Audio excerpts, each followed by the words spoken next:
할렐루야. 하나님의 전을 찾은 여러분들에게 하나님의 은혜와 평강이 함께 하시기를 축복합니다. 여러분, 오늘은 믿음으로 살리라 라고 하는 제목으로 하나님의 말씀을 전하겠습니다.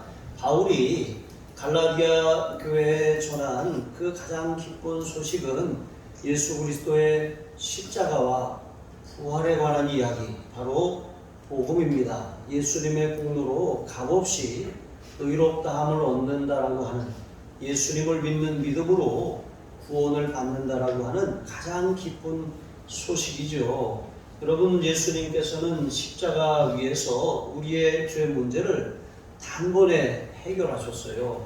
우리는 이 진리를 믿는 사람들이죠. 그런데 우리가 이러한 이 구원의 진리를 믿는 데 있어서 사단은 우리의 믿음을 어떻게 해서든지 흔들어 놓아서 우리가 마치 구원받지 못한 것처럼 착각하게 하고, 또 구원을 위해서 예수님이 아닌 다른 것들을 의지하고 자랑하게 하고, 또 예수님을 신뢰하지 못하도록 방해하는 것, 이게 바로 사단의 임무이고 사명이고 강력한 역사입니다. 그러나 구원받은 우리에게는 바울이 세 가지 분명한 증거가 있다고 이제 말씀하고 있습니다. 그것은 오늘 본문을 통해서 우리가 살펴볼 것인데, 하나는 바로 성령의 보증이고, 또 하나는 의롭다 하심, 그러니까 칭의이며, 그리고 세 번째는 바로 속량, 값을 지불하고 되산다라고 하는 것이죠. 이것이 바로 예수 그리스도 안에서 하나님이 우리를 위해서 행하신 일입니다. 첫 번째로 우리는 복음을 듣고 믿어서 구원을 받았을 뿐만 아니라 하나님의 성령을 선물로 받았어요. 1절로 5절에 보시면 바울은 갈라디아 교인들을 향해서 어리석도다 라고 이렇게 탄식하는 것이죠. 그것은 그리스도께서 십자가 위에서 우리의 모든 죄값을 다 치르셨는데, 대신 다 치르셨는데 마치 지불할 것이 아직 남아있다고 말하는 그런 거짓 율법주의 교사들에게 속아서 우리가 구원을 위해서는 예수님을 믿어야 하겠지만 거기에 율법의 행위를 더하고, 또 하나님과 언약을 맺은 백성이라고 하는 증표, 그러니까 할례를 행하여야 한다고 그렇게 말하는 것이죠. 여러분, 우리는 예수님을 믿어 구원받은 증거로 세례를 받아요. 그런데 세례를 받는다고 구원받는 것이 아니라 구원받은 확신이 있는 사람에게 세례를 주는 거예요. 할례를 받는 사람이 구원을 받는 것이 아니라 하나님의 자녀라고 하는 증거가 있는 사람에게 할례를 주는 거예요. 율법의 행위로 구원을 받는 것이 아니라 구원받은 은혜에 감사해서 우리가 하나님의 뜻을 순종하고 살아가는 거예요. 그러니까 은혜로 구원받은 것이지, 그런 어떤 율법의 어떤 특별한 행위나 의로움 때문에 하나님이 우리의 그 의로움을 보고서 구원하신 것이 아니라는 거예요. 구원받은 것도 은혜고, 구원받은 다음에도 우리가 살아가는 방식도 믿음으로 사는 것이지, 마치 구원은 은혜로 받고 우리가 물론 이 상급이라고 하는 것은 우리가 하나님 앞에 헌신하고 우리 자신을 드릴 때 주시는 것이 맞아요. 그런데 하나님 앞에 헌신하는 일조차도 마치 내가 이렇게 함으로 하나님 앞에 인정을 받고 하나님의 마음을 어떻게 움직일 수 있다고 생각하는 것, 이게 바로 믿음의 신앙이 아니라 율법주의 신앙이라고 하는 것입니다. 그러니까 예수 그리스도께서 십자가에서 죽으신 이유는 바로 우리가 우리의 공로가 아니라 오직 예수님을 믿는 믿음으로 구원받는다는 사실을 분명하게 전하는 것인데, 예수님이 십자가에 달려있는 것을 마치 눈으로 보는 것처럼 분명하게 바울이 복음을 전했고, 또 갈라디아 사람들도 그 복음을 들을 때 그들은 예수님이 십자가에서 지금 달려서 나를 위해 희생하신 것처럼 그렇게 복음을 받아들이고 믿었어요. 그런데 어느 순간 바울이 떠난 뒤에 거짓 교사들이 내려와서 예수님으로 충분하지 않다고 말하는 거예요. 예수님만 믿는다고 구원받는 것이 아니라 자기들 유대인들처럼 할례를 받아야 되고 또 율법을 준수해야 한다고 가르치고 있는 것입니다.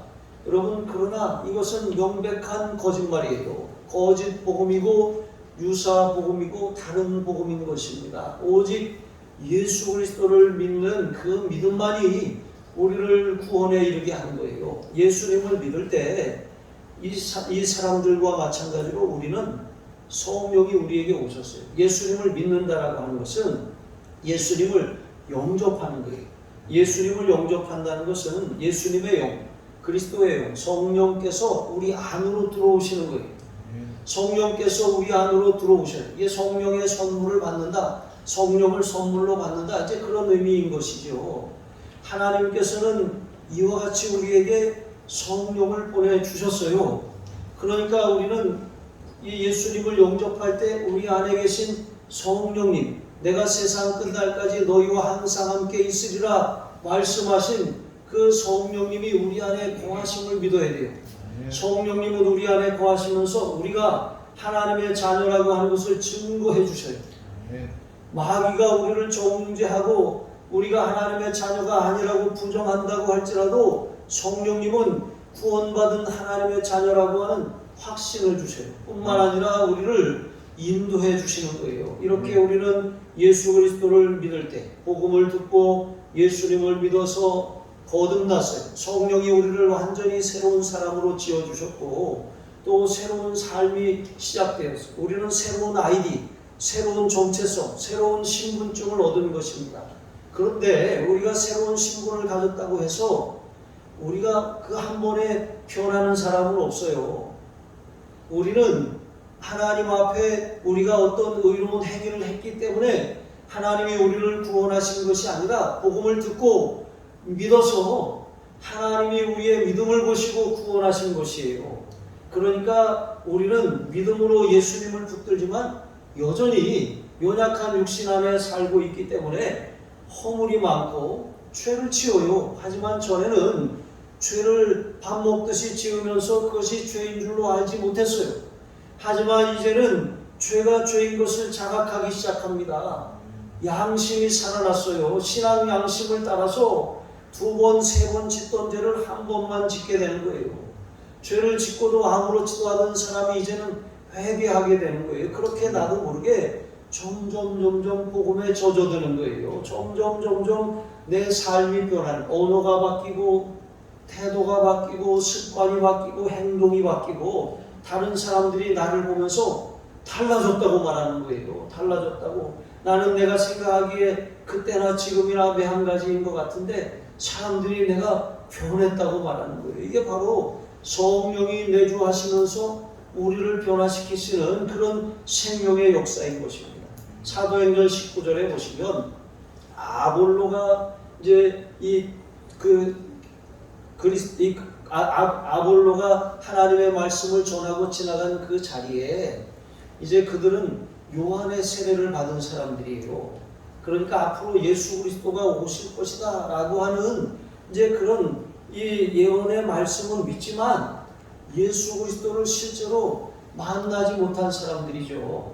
자, 그래서 이제 바울이 그 에베소에 갔을 때 그 아볼로가 그들에게 하나님의 도를 전하고 그렇게 지나간 그곳에서 그들에게 이렇게 물었어요. 너희가 믿을 때 성령을 받았느냐? 그랬더니 이 사람들이 아니다. 우리는 성령이 계신 줄도 알지 못하고 우리는 요한의 세례만 받았다. 이렇게 말하는 거예요. 그래서 바울이 주 예수의 이름으로 그들에게 세례를 베풀고 안수할 때 성령이 그들에게 임하였거든요. 그러니까 여러분, 우리가 세례 받는다고 구원받는 것이 아니라 구원받은 자가 세례를 받는 것이고 구원의 확신이 있는 자가 세례를 받을 때 성령이 그 안으로 들어오셔서 내주하시는 거예요. 성령 세례를 받고 그를 완전히 거듭난 새 사람으로 바꾸어 주시는 거예요. 그런즉 누구든지 그리스도 안에 있으면 새로운 피조물이라. 이전 것은 지나갔으니 보라 새 것이 되었도다.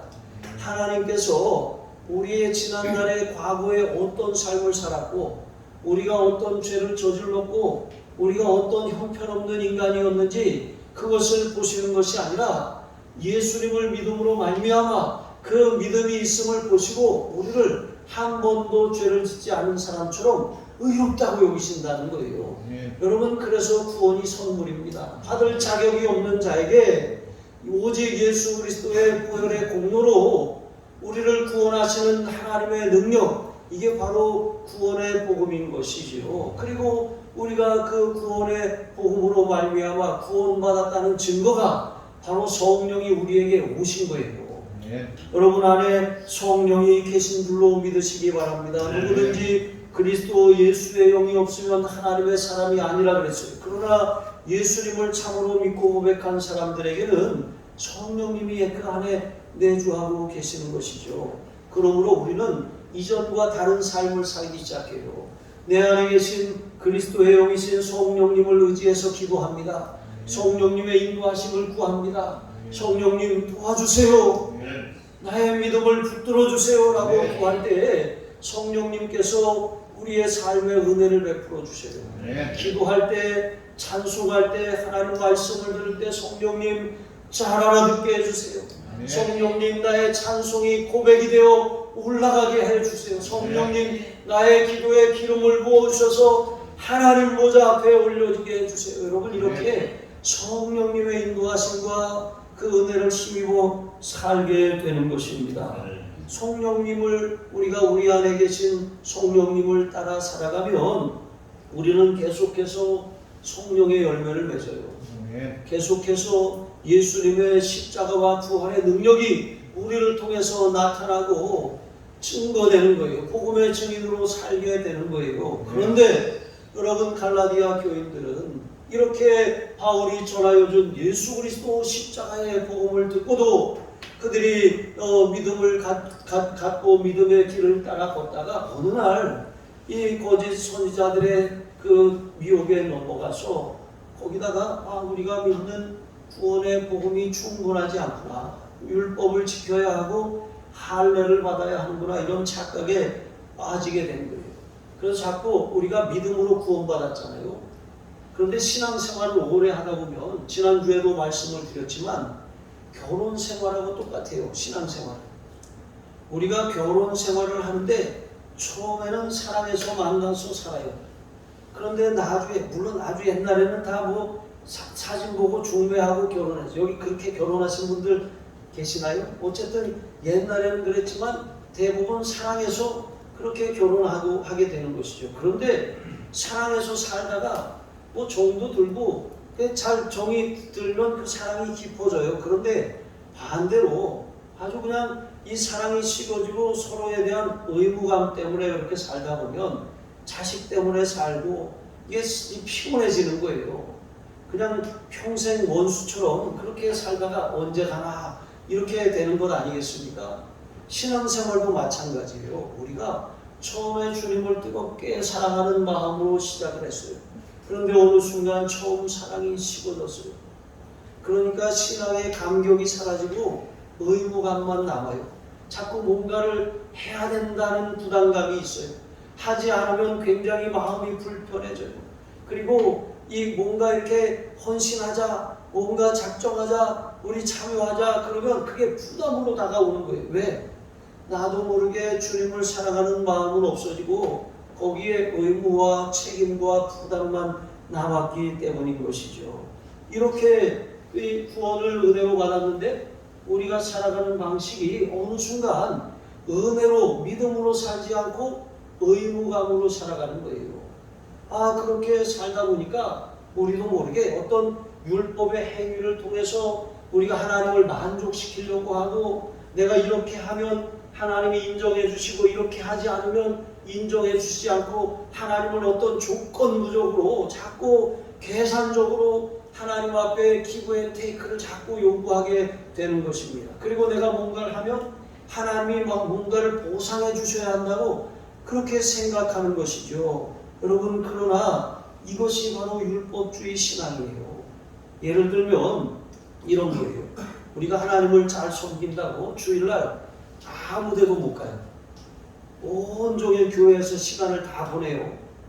그리고 돈을 버는 족족 바쳐요. 11조도 바쳐, 감사헌금도 바쳐, 구제헌금도 바쳐, 건축헌금도 바쳐, 뭐 자꾸 이름도 뭐 건축 비전 씨앗 뭐 이런 거 자꾸 만들어가지고 자꾸 바치라 그래. 선교헌금도 바쳐, 자꾸 바치라 그래. 나는 들어오는 수입이 한정되어 있는데 자꾸 바치라고 하니까 부담은 되는데 안 바칠 수 없고, 바치고 나니까 내가 쓸 게 없어지고, 이런 마음 때문에 굉장히 불편해요.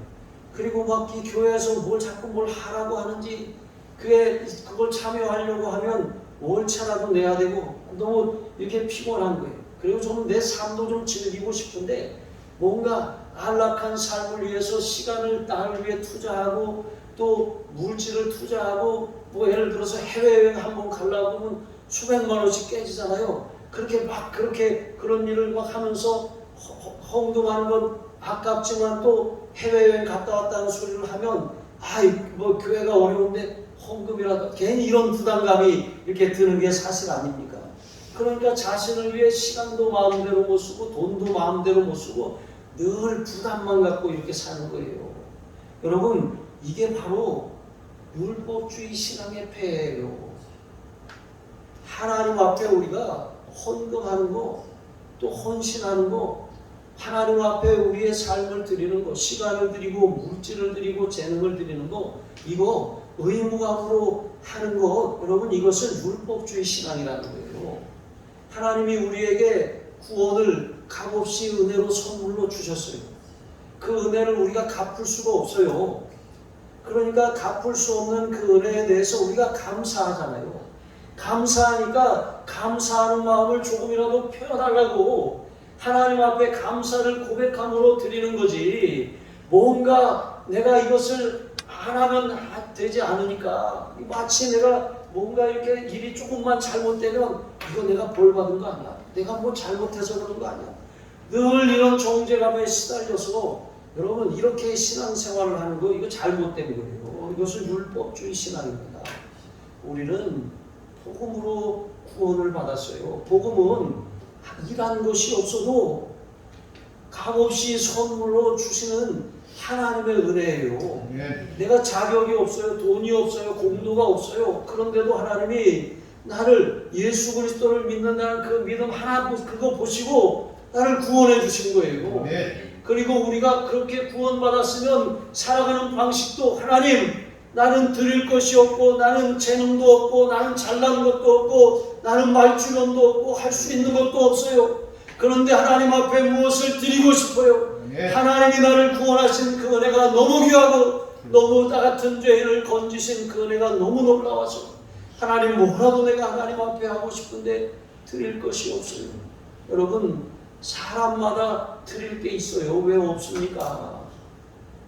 몸이라도 드릴 수 있고 기도라도 드릴 수 있고 작은 헌신이라도 할 수 있어요. 하나님은 과거의 두 랩돈처럼 각 사람마다 각 사람의 중심을 받으시기 원하시지, 뭐 재산을 빼앗고 소유를 빼앗고 뭐 아무것도 못하게 해, 일도 못하게 해, 꼼짝 못하게 해, 뭐 이렇게 말하죠. 예를 들어서 막 일하는 사람한테 이제 교회 와서 이거 봉사해 막 하면서 나도 돈을 벌어야 또 헌금도 하고 봉사도 하지. 교회에서 봉사하면 하나님이 다 채워주셔. 여러분, 이게 맞는 얘기 같지만 틀린 얘기예요. 여러분, 우리는 세상에서 하나님이 주신 직업을 가지고 열심히 일을 해야 돼요. 그리고 하나님이 우리에게 허락하신 시간과 재능과 물질을 가지고 하나님을 마음껏 섬겨야 돼요. 이것을 잘 구분하지 못하면 이게 뭔지 된장인지 구분하지 못하는 거하고 똑같은 거예요. 그러면 신앙생활이 피곤해져요. 교회 가기 싫다. 교회 가는 것이 부담이 돼요. 여러분, 공부 잘하는 아이들의 특징이 뭡니까? 공부하는 게 제일 쉬웠어요. 그렇게 말하잖아요. 신앙생활이 부담이 되고 교회 가기 싫다. 여러분, 목사도 가끔 교회 가기 싫을 때가 있어요. 그런데 왜 교회 가기 싫은지 가만히 보니까 그게 마치 교회가 내가 어떻게 해야지 되는 것처럼 착각하기 때문에 그런 거거든요. 그러나 여러분, 교회는 하나님의 집이에요. 만민이 기도하는 집이고 주님이 교회의 머리가 되십니다. 우리는 주님의 은혜에 조금이라도 단 한 푼이라도 보답하는 마음으로 감사해서 헌신하는 것이 의무감으로 절대 하지 마세요. 그러면 시험만 들어요. 할 수 없는데 억지로 하면서 자기 의의를 세우고 다른 사람에게 나도 이 정도는 해. 여러분, 그 체면이 무슨 소용이에요? 하나님 앞에 내가 정말 하나님 앞에 이 중심을 들이며 하나님의 은혜에 감격하여 사는 것, 그 신앙이 진짜 신앙인 것입니다. 그러므로 두 번째, 우리는 믿음으로 말미암아 의롭다함을 얻는 거예요. 6절로 9절에 보시면 믿음의 조상 아브라함도 믿음으로 말미암아 하나님 앞에 의롭다함을 얻었다 그랬어요. 여러분, 아브라함은 율법이 주어지기 전에 하나님의 택하심을 받았어요. 아브라함이 하나님 앞에 의롭다함을 인정을 받았을 때 그에게 어떤 율법이 먼저 주어지고 그것을 그대로 행해라. 그럼 내가 너를 의롭다, 옳다 인정하겠다. 이렇게 하시지 않았어요. 여러분, 지난주에도 말씀을 드렸지만 아브라함은 사실 형편없는 남편이에요. 그가 하나님 앞에 의롭다 인정함을 받을 자격이 없는 사람이에요. 그는 유대 전승에 의하면 우상장사였어요. 우상장사. 우상을 만들어서 팔던 아버지와 함께 그런 우상장사였어요. 그런데 하나님의 부르심을 받고 나서 그가 순종해서 가나안 땅에 왔어요. 그런데 가나안 땅에 기근이 들자 또 애굽으로 내려가고 또 이 자기의 그런 이 생명을 보존하려고 아내를 누이라고 속여서 팔아먹었어요. 재산도 얻었어요. 그 대가로 자기 생명도 보존했어요. 여러분, 이런 형편없는 남편이 바로 아브라함이에요. 그런데 하나님은 그런 사람을 믿음의 조상으로 택하신 거예요. 여기에 무슨 아브라함의 어떤 율법적인 행위나 어떤 공로가 들어갔습니까? 아니에요.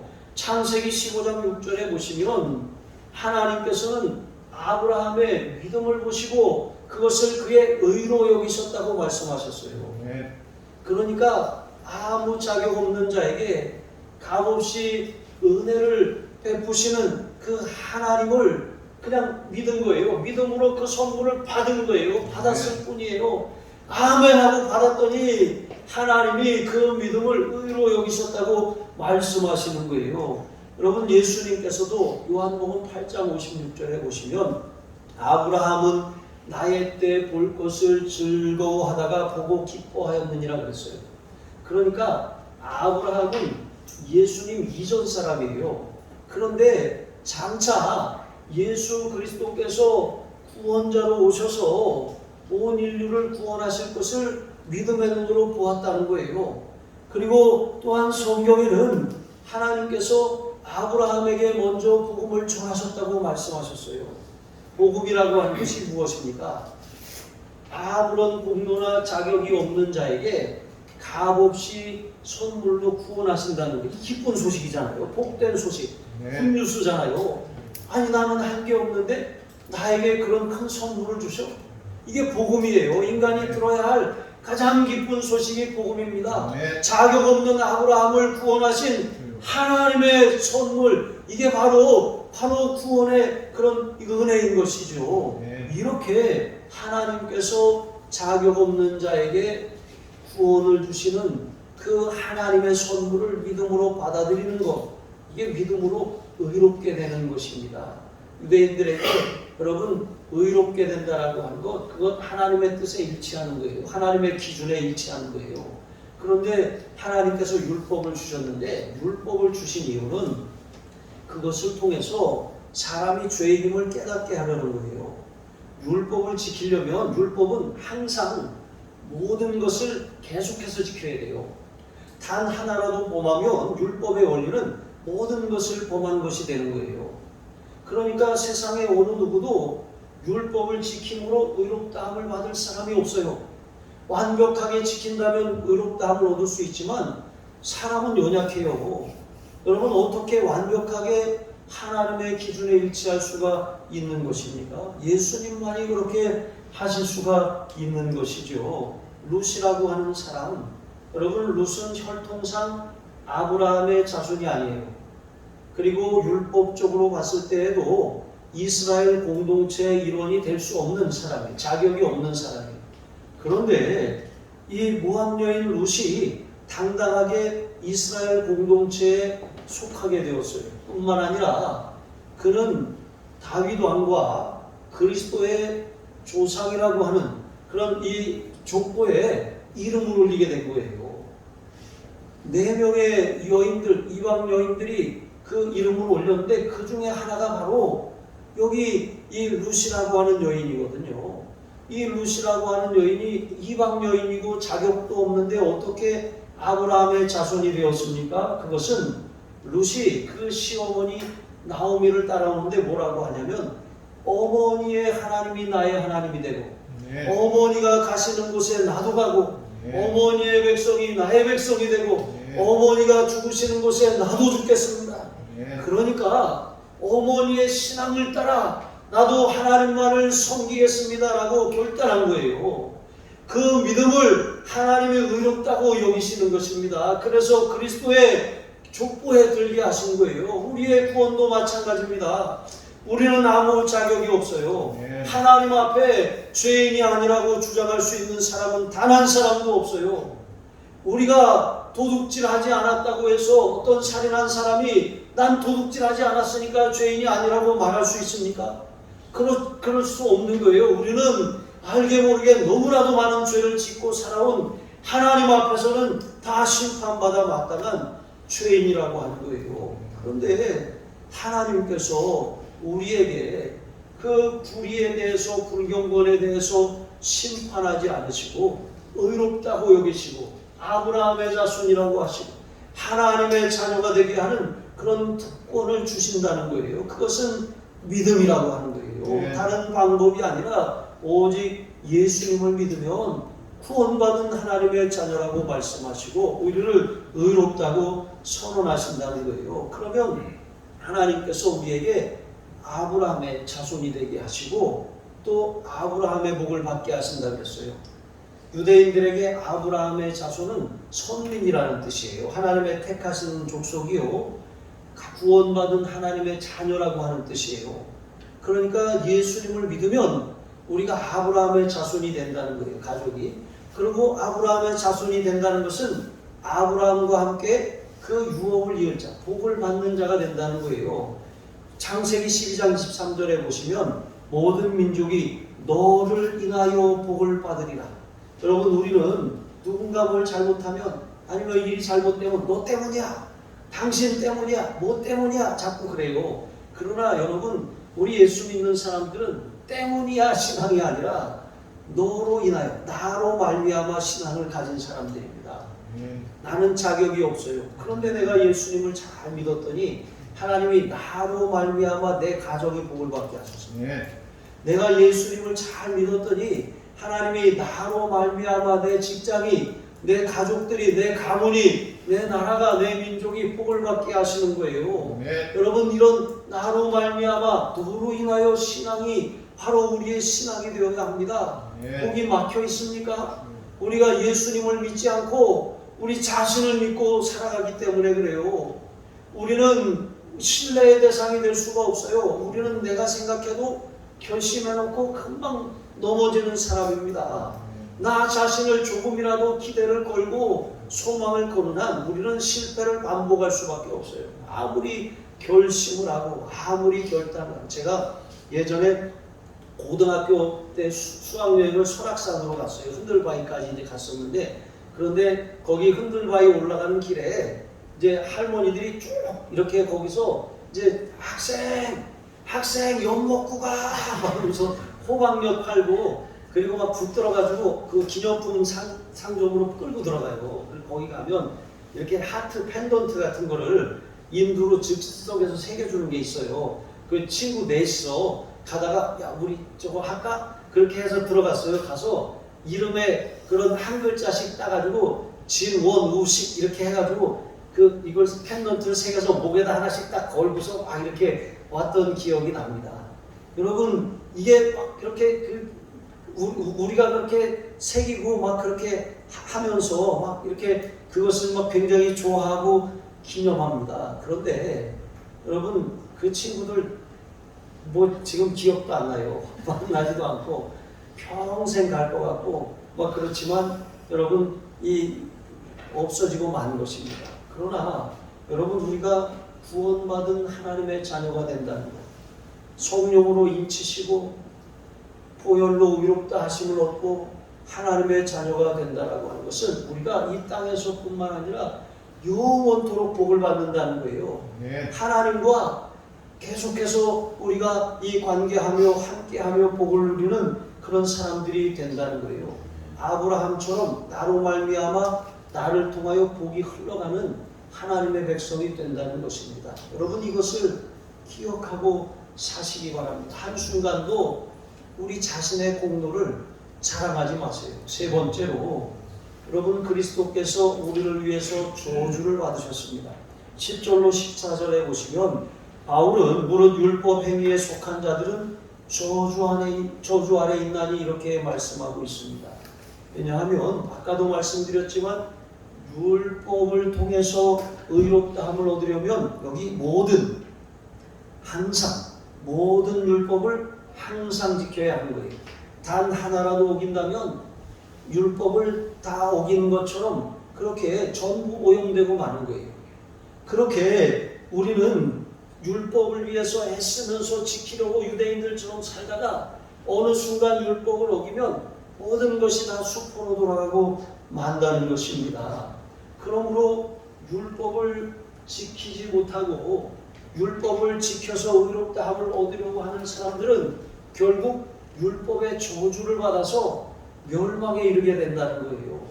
그런데 예수님께서 십자가 위에서 나무에 달린 자마다 저주 아래 있는 자니라고 하는 말씀처럼 우리가 받아야 할 저주, 율법의 저주를 예수님이 대신 받으셨어요. 여러분 얼마나 놀라운 그런 축복입니까? 우리가 행위로 하나님의 마음을 막 달래고 여러분 이 세상의 우상 종교들이 그렇잖아요. 정성이 부족하여 시루떡이 상했구나.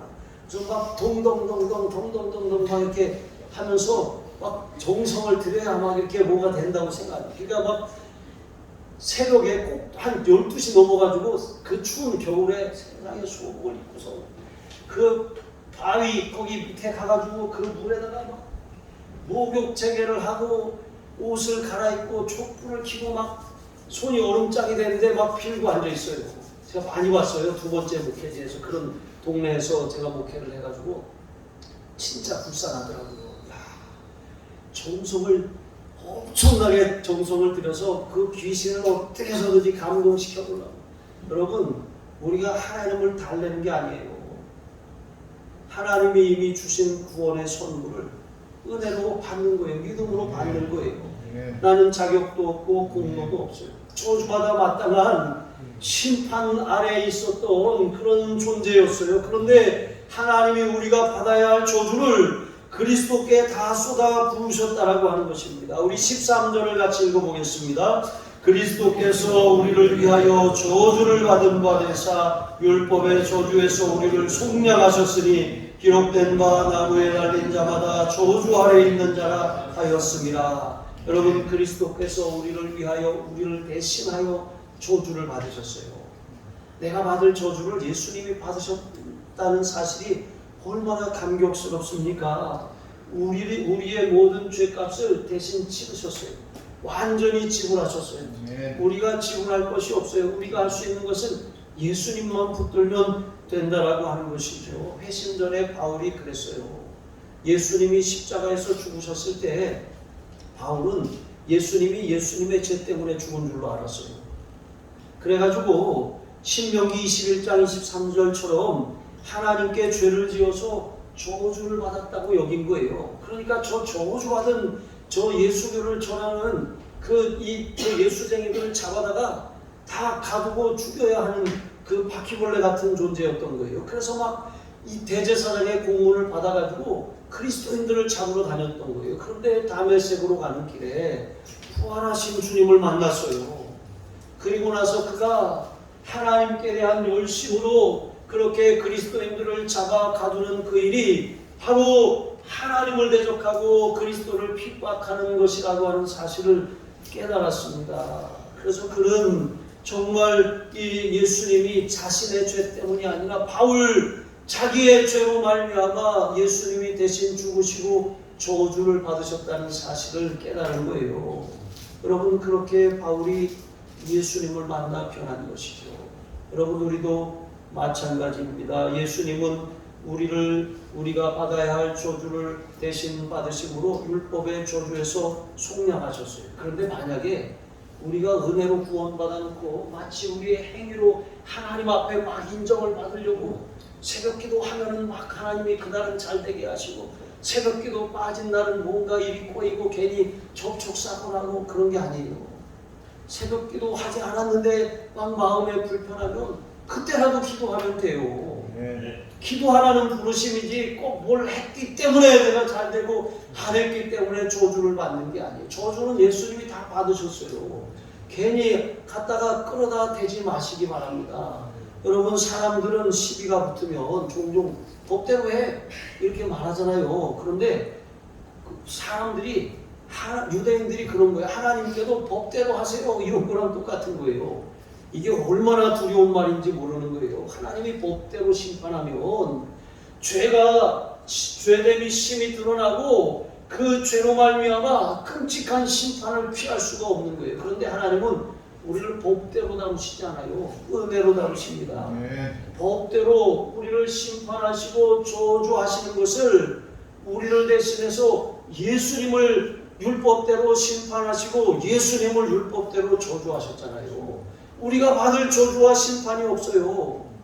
내 말을 듣고 또 나 보내신 이를 믿는 자는 영생을 얻었고 심판에 이르지 아니하나니 사망에서 생명으로 옮겼느니라 라고 요한복음 5장 24절에 분명하게 말씀하시잖아요. 예수님을 믿으면, 예수님을 순종하면, 예수님을 신뢰하면 우리는 영생을 이미 얻은 거예요. 심판받지 않아요. 정죄당하지 않는 것입니다. 그런데 율법주의는 마치 내가 율법대로 막 그렇게 행하면서 자기의 의로움을 자꾸 입증받으려고 하는 거예요.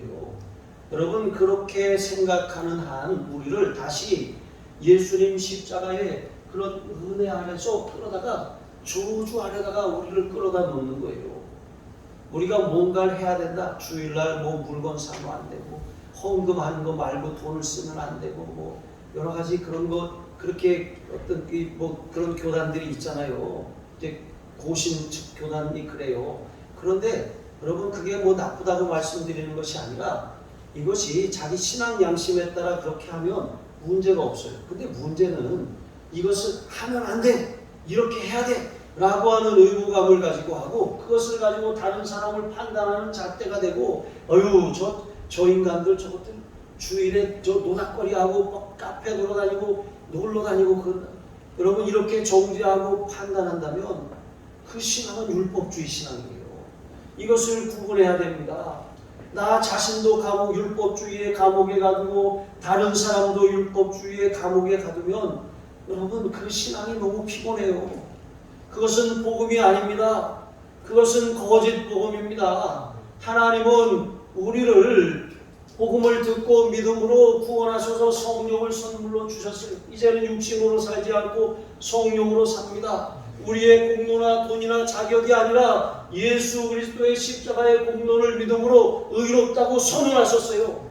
자격이 없는데 예수님을 믿는 그 믿음을 보시고 의롭다고 선언하신 거예요. 우리가 받아야 될 저주와 심판을 예수님에게 다 쏟아부으심으로 예수님을 믿기만 하면 우리는 율법에서 자유예요. 그러니까 어떤 사람들은 그래요. 그러면 자유하니까 뭐 주일날도 마음대로 하고, 뭐 그냥 헌금 생활도 마음대로 하고, 신앙생활도 그냥 뭐 마음대로 해도 되겠네, 이렇게 말하는 사람들이 있어요. 이것은 은혜를 가치 없는 것으로 여기는 배은망덕입니다. 여러분, 은혜를 은혜로 아는 사람들은 나 같은 자격이 없는 자에게 베푸신 그 은혜 너무 감사하고, 은혜가 너무 귀해서 하나님 앞에 내가 무엇을 드릴까, 하나님 앞에 내가 어떻게 헌신할까, 이 감사를 어떻게 표현할까.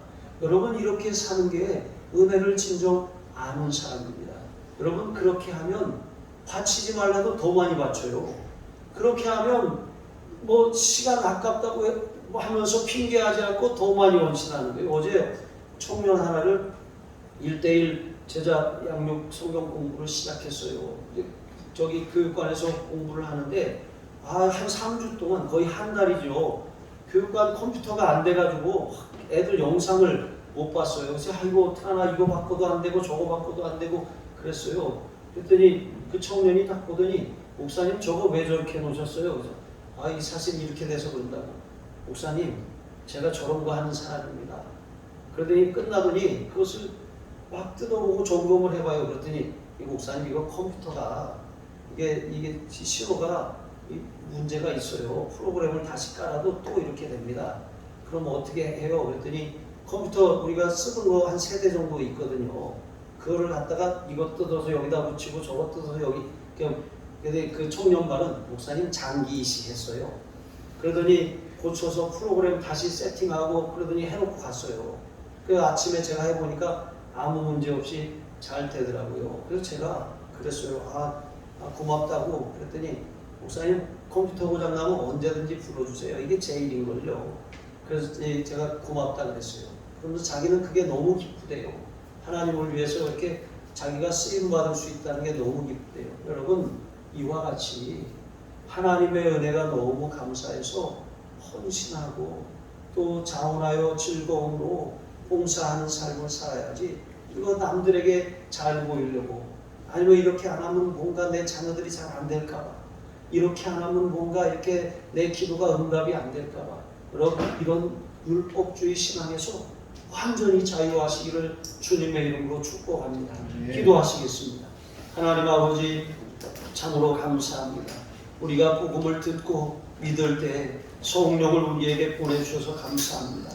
이제 나 자신을 신뢰하지 않고 내 안에 계신 그리스도의 영 성령님을 의지하며 그 음성에 순종하며 살아가게 하여 주시옵소서. 그리스도께서 저주를 가져가시고 생명과 또 아브라함의 복을 우리에게 주셨음을 믿습니다. 나와 함께하는 사람, 나와 만나는 사람, 나와 관계되는 사람, 나의 사업 파트너, 나의 친구, 나의 모든 관계 맺는 사람들이 나로 인하여 복을 받게 하여 주옵소서.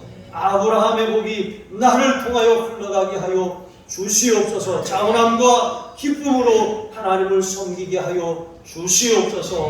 내 삶의 천국이 이루어지게 하여 주옵소서. 감사하며 축복하며 예수님의 이름으로 기도합니다. 아멘.